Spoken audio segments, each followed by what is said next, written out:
Hello दोस्तों, मेरा नाम है अभिषेक। स्वागत करता हूं मैं आपका बायोजोन्स में। और अभी तक हम वाइटामिन्स के बारे में पढ़ते आ रहे हैं। इस लेक्चर में भी हम वाइटामिन्स के बारे में ही पढ़ेंगे।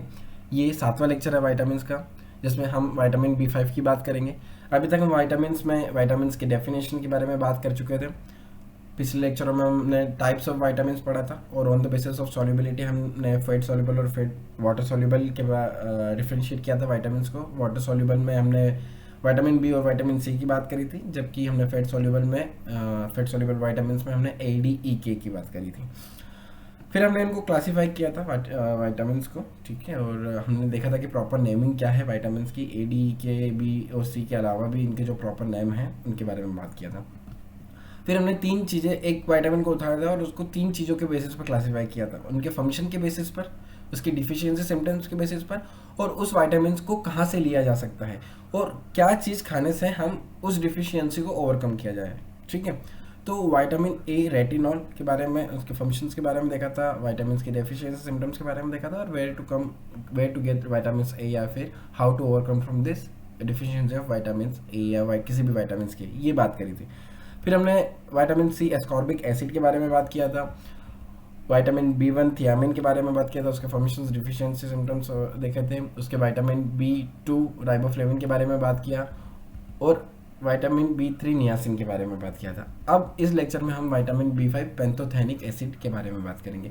पेंथोथेनिक एसिड, या कह सकते हैं vitamin B5 is inversely proportional to a disease called as rheumatoid arthritis. अगर आपके बॉडी में विटामिन B5 एक अच्छी मात्रा में, अच्छे कंटेंट में है, तो कभी भी RA डिजीज नहीं होगी, ठीक है। RA मतलब रूमेटॉइड आर्थराइटिस, ठीक है। चलो मैं थोड़ा सा यहाँ से मार्कर ले लेता हूँ और शुरू करते हैं हम फंक्शंस ऑफ विटामिन B5। हमें विटामिन B5 सबसे ज़्यादा ज़रूरी इसलिए होता है क्योंकि ये क्या करता है, ब्रेक डाउन करता है फैट्स और कार्बोहाइड्रेट को। अब सर फैट्स और कार्बोहाइड्रेट क्या करेंगे?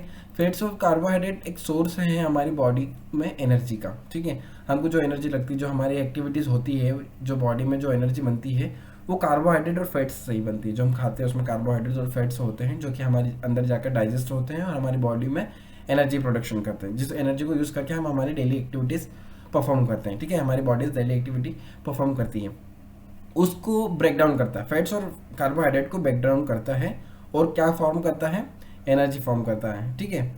उसके बाद अगर बात करें तो ये कोलेस्ट्रॉल को भी सिंथेसाइज करता है, कौन? Vitamin B5। तो सर कोलेस्ट्रॉल तो हमारी बॉडी के लिए अच्छा नहीं होता। हाई लेवल ऑफ कोलेस्ट्रॉल हमारी बॉडी के लिए अच्छा नहीं होता, बट एक मिनिमम लेवल ऑफ कोलेस्ट्रॉल हमारी बॉडी के लिए इसेंशियल है, ठीक है। तो जितना लेवल इसेंशियल है, जितना अच्छा है, उतना ही सिंथेसाइज करता है विटामिन B5। फिर हम क्या करते हैं, रिफाइंड ऑयल या ऑलिव ऑयल और ये सब खाकर हम क्या करते हैं, हमारे कोलेस्ट्रॉल, बॉडी लेवल कोलेस्ट्रॉल को बढ़ा लेते हैं, जिससे हार्ट अटैक और कार्डियो जितनी भी वस्कुलर जो डिजीज हैं वो होने के चांसेस है। बट क्योंकि हमारा विटामिन B5 सिंथेसाइज ऑलरेडी कर रहा है उस चीज़ को, उसके बाद भी हम बाहर से इनटेक करते हैं और फिर दिक्कत होती है। तो जितना कोलेस्ट्रॉल चाहिए वो सिंथेसाइज कर देता है, कौन? विटामिन B5, ठीक है। साथ साथ में एक सबसे बड़ा अच्छा फंक्शन लगा मेरे को, तो बहुत अच्छा लगता है फंक्शन, ये क्या करता है, manufacturing of RBC, red blood cells, लाल रक्त कणिकाएं जो होती हैं, उसको भी मैन्युफैक्चर करता है, कौन? Vitamin B5। बहुत बढ़िया, आगे चलते हैं। ये ना हार्मोन रिलेटेड जितने भी हार्मोन हैं रिलेटेड टू स्ट्रेस और सेक्स हार्मोन, इनको भी प्रोड्यूस करता है, ठीक है। तो सेक्स हार्मोन हुआ है, चाहे स्ट्रेस हार्मोन हुआ, इसको क्या करता है, प्रोड्यूस करता है, कौन? Vitamin B5, sorry vitamin B5, ठीक है। और ये इंपॉर्टेंट भी है एड्रेनल गैलेटो के लिए, ठीक है। एड्रेनल गैलेटो के साथ साथ ये क्या करता है, हार्मोन भी प्रोड्यूस करता है, ठीक है। मैन्युफैक्चरिंग करता है न्यूरोट्रांसमीटर जैसे कि एसिटाइल कोलिन, ठीक है। साथ साथ में ये हमारे हेल्थी डाइजेशन सिस्टम और proper functioning of digestive system के लिए भी बहुत जरूरी है विटामिन B5, ठीक है। तो न्यूरो ट्रांसमीटर जो सिस्टम है, जो न्यूरॉन सिस्टम है, उसको भी वेल फंक्शनाइज करता है, साथ साथ में हमारे डाइजेस्टिव सिस्टम को भी अच्छा बनाता है। अब आगे बात करते हैं कि विटामिन B5 एक सप्लीमेंट जो कि क्या करता है, स्ट्रेस को ठीक करता है, स्पोर्ट्स परफॉर्मेंस को इन्हेंस करता है, साथ साथ में जो RA है उसको भी ट्रीट करता है, ठीक है। RA मतलब जो डिजीज मैंने बताई थी, रूमेटॉइड आर्थराइटिस, उस डिजीज को भी, ठीक है। तो ये हो गए विटामिन B5 के फंक्शंस। अब बात करते हैं कि मान लीजिए विटामिन B5 की डिफिशियंसी हो गई तो क्या सिम्टम्स आते हैं। हालांकि ये काफ़ी रेयर है, बट हो सकता है कि विटामिन B5 हम नहीं ले पा रहे हैं, हमारी बॉडी में उतना जितना विटामिन बी 5 चाहिए उतना नहीं हो पा रहा है, तो कुछ सिम्टम्स होते हैं जिससे हम पता लगा सकते हैं कि हमारे में विटामिन बी 5 की डिफिशियंसी है, और अगर डिफिशियंसी होती है तो ये सिम्टम्स बाहर आते हैं, ठीक है। इंसोम्निया, ठीक है, fatigueness, depression, vomiting, irritability, burning feet, stomach pain and upper respiratory infections. देखो, कहीं ना कहीं फंक्शन से डिफिशियंसी का रिलेशन है, ठीक है। हमने देखा था कि जो विटामिन बी 5 है, ठीक है, ये न्यूरोट्रांसमीटर्स बनाता है, ठीक है, मैन्युफैक्चर करता है, ठीक है। अब यहाँ पर अगर वो मैन्युफैक्चरिंग नहीं हुआ तो यहाँ पर डिप्रेशन होना, फटीग ना होना और इंसोम्निया होना जायज़ है, ठीक है। साथ साथ में डाइजेस्टिव सिस्टम को भी रेगुलेट करता है, ठीक है, हेल्थी डाइजेस्टिव सिस्टम को भी रेगुलेट करता है। अगर वो रेगुलेट नहीं हो रहा है, प्रॉपर फंक्शनिंग नहीं कर पा रहा है, तो वॉमिटिंग होना, इरिटेबिलिटी होना और स्टमक पेन होना आम बात है, ठीक है। तो हमको कहीं ना कहीं फंक्शन से ही जोड़ना है डिफिशियंसी सिस्टम को, ठीक है।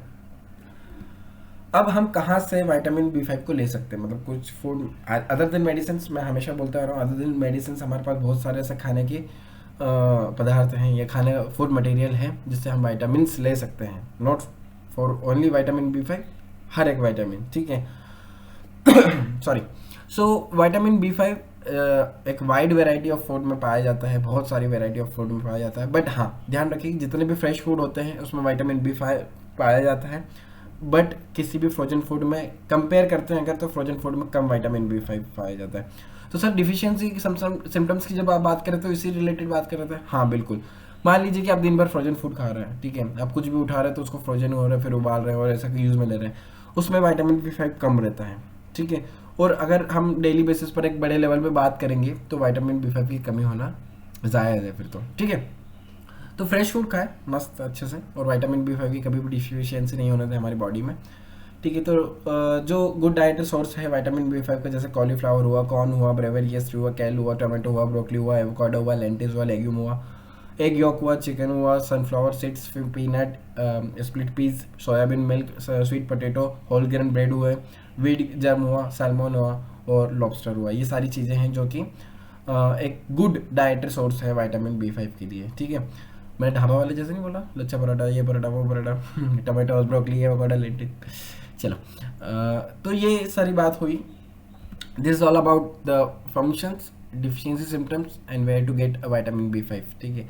तो आई होप आपने काफ़ी इन्जॉय किया होगा लेक्चर को और काफ़ी नॉलेजेबल होगा लेक्चर, ठीक है। हम मस्ती भी करते हैं लेक्चर में, हम पढ़ते भी हैं लेक्चर में, तो एक अच्छा इन्वायरमेंट बनाने के लिए, ठीक है, जिससे हम समझ में भी आए और मज़ा भी आए।